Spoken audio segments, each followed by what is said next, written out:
Văn bác sẽ siêu xin hợp trời cho lòng kỳ ba la bên kre lúc ba đi way ba way la way khi chỉ cô là du bom chịu quân ya kita baron ben belun o kisang ti play ba kin long na bom chịu Yai sharai duai, hadukasi jingwan jong utrai, naman ngimtip yaka polano, bautrai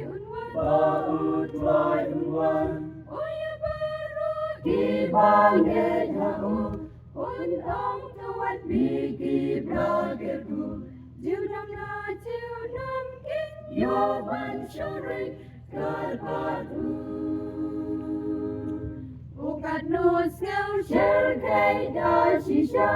Kaba namikisi batia Jingiaseng Kynthei Assembly O skel shel kay Rola nang kende Kat kung tenu blei la yadupa Jisu ula chan ban wan tidak la Ocean Tulong iba yay sharai duai Hadukasi jingwan jong utrai Naman ngimtip yaka polano Bautrai unwan Oya barut ibanget hau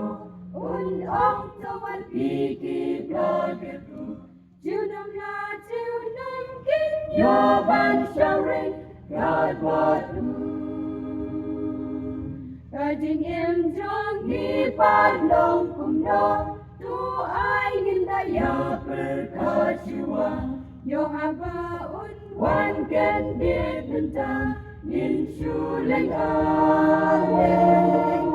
Nanti wiki henon shalutrai Mangapat marwaya suyapa Leno ay umpat na nalatingin Snailakan Tulong iba yan sharai duay Hadukasi jingwan jong utray Naman ngimtip yaka polano Bautray unwan Oya barut ibanget hau Unong tawat pigi plagetu Jiunam kin yoban shari kalpatu